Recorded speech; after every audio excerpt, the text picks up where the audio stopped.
You see, you could go out there and then you look at all of the backlash of stagnation.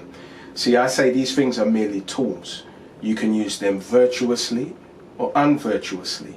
Now, if you have a charlatan who chooses to use things unvirtuously, still by the demonstration, they're going to show the accoutrements of success.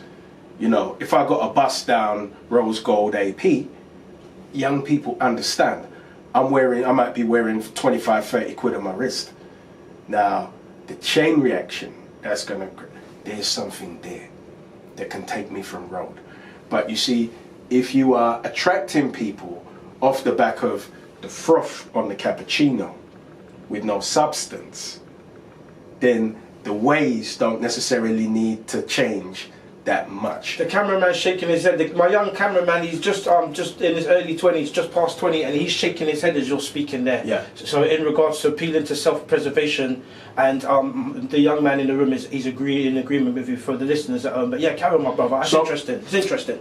So the one thing I want to say to you is there was a period with the Millennials and generation. Sorry to cut you just one more time. No, please go ahead. Just for the listener, I just mentioned in the break. I was studying something earlier on today about the Millennials. Yeah. And we were just talking in the break at that. It's scientifically proven. There's so many studies that if you was born after 1984, you've got certain personality characteristics, and one of them was very antisocial, and very low social skills, and that's just because of the time when they were brought up in the amount of technology and just the way they've grown, just behind the screen the whole time, and that is good. But yeah, carry on.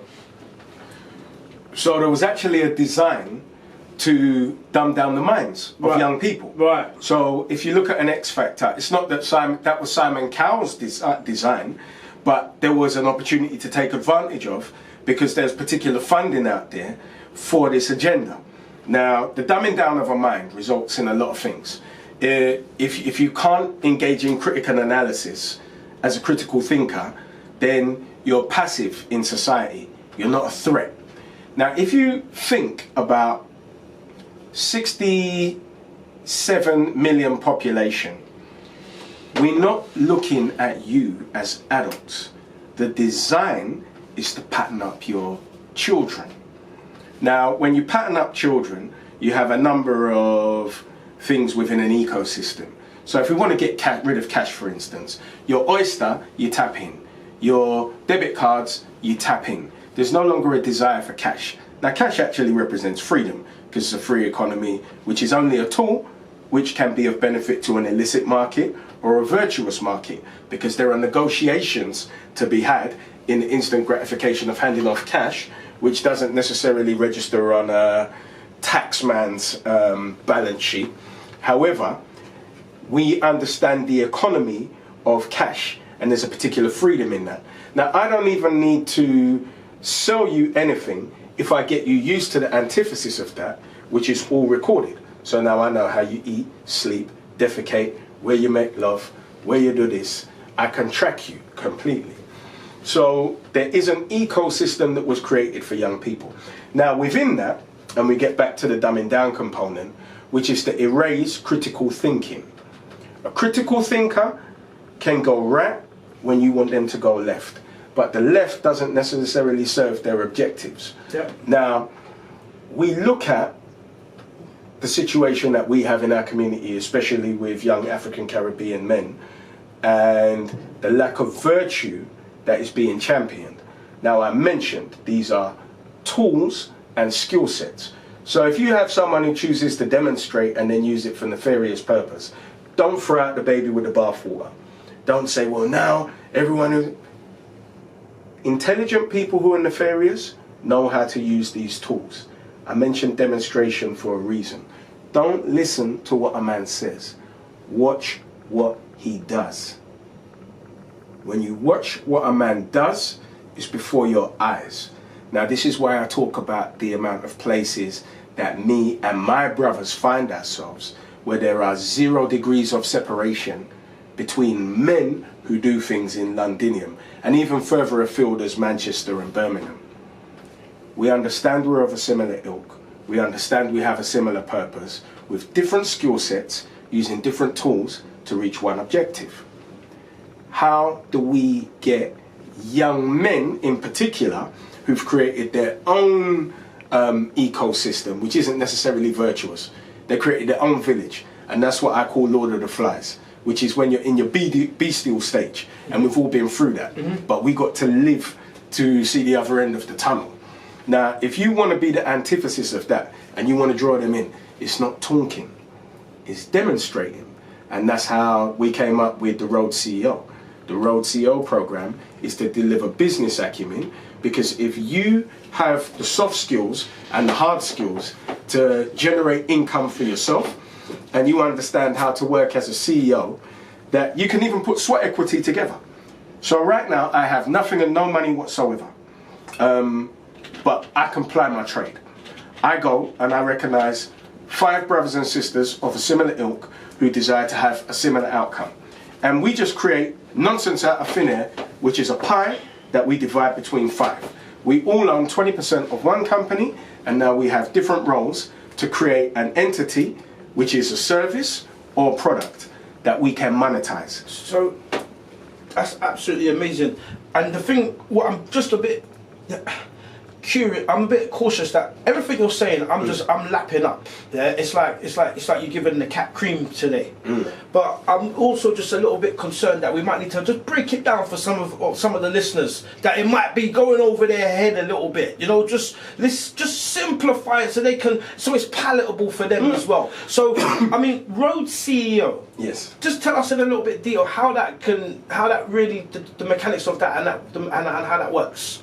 And why that is of such, because I get it, but for the listeners, why is it so beneficial now? Because we've got to take those young men from outside McDonald's and Subway. We have to engage them. But it's not engaging them in a way to, you must do this and you must do that. Yes, they must, but it must be attractive. Because you said something, even for us as adults, for it to be palatable. Now, in order for it to be palatable, it's got to be relatable. So the first Road CEO Academy event is an all-day event. It's a 5-hour event, which is a seminar specifically for African Caribbean young men, 16 to 25. But we're not excluding young ladies from that. We desire for everybody to get the outcome. But it's specifically, you could call it a crisis appeal for these young men, because we need them, and we have exactly what they need to better themselves, right? To inform themselves and give themselves the tools to be able to masters of their own destiny, economically, brilliantly, and legally.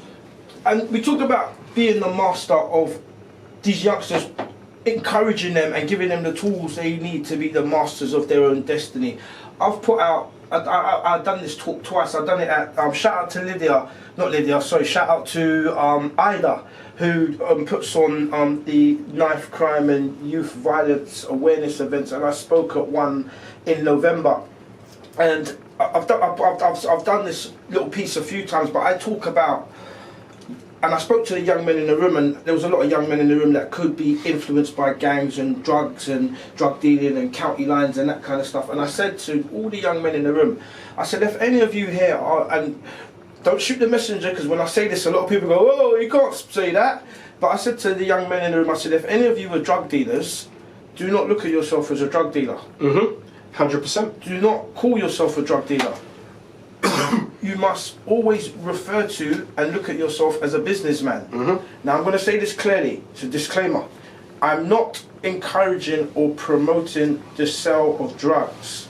But what I'm doing is using an analogy to show a young man who might not understand if I start talking about stocks and shares and the FTSE 100 and the trading. He might not understand that language, but he does understand how to buy and how to sell. He does understand how to count and how to do a stock take. Hence why I say don't call yourself a drug dealer, because if you can pick up the phone and call around and shop the market for the best price, you know how to trade, you know how to negotiate, you know how to buy at wholesale, and you know how to sell at retail. Okay, therefore you have transferable skills, and you can transfer those skills into many other things. And when when I speak to someone like that, they sit there and their mouths drop to the floor. They're like, "Oh, I never looked at it like that." And I said, "Yeah, let me give you one example. I retailed online over 5,000 sports products. I sit there and get money going into my account. People pay me credit card while I'm sleeping." They was like, "Oh," so the road CEO, I see it much as. Tell me if I'm wrong, or tell me where I'm out of, but I see what you guys are doing with the Road CEO is it's almost like an organisation that is set up to highlight and bring out those soft skills in these young men and literally funnel them into their own economical employment, as opposed to just being lost out there and kind of like headless chickens. Is that correct? 100%. Look, you got some audacious young men whose only avenue as far as they can see is to sell narcotics. Now, you got to remember Ted Kennedy during the was bootlegging whiskey.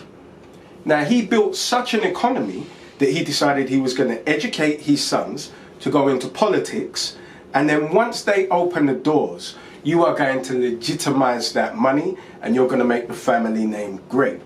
But if all I do is tell you what you're doing is wrong, what you're doing is disgusting, what you're doing destroys the community, which it does, but at the same time, as a family member, I'm saying, can I hold a £200 for my bills? Can I take this from you for that? Where's the virtue in me taking money from you, but chastising you at the same time? Now, if you came into a program where you got a financial education and said, do you know how much it costs to set up a corporation?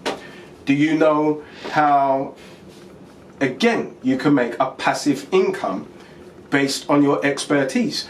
Because what you left out of there, my friend, was personnel management. Brilliant. Because brilliant. There's definitely personnel management. There's loads in there. I was just highlighting when you're shotting. Yeah. So HR, you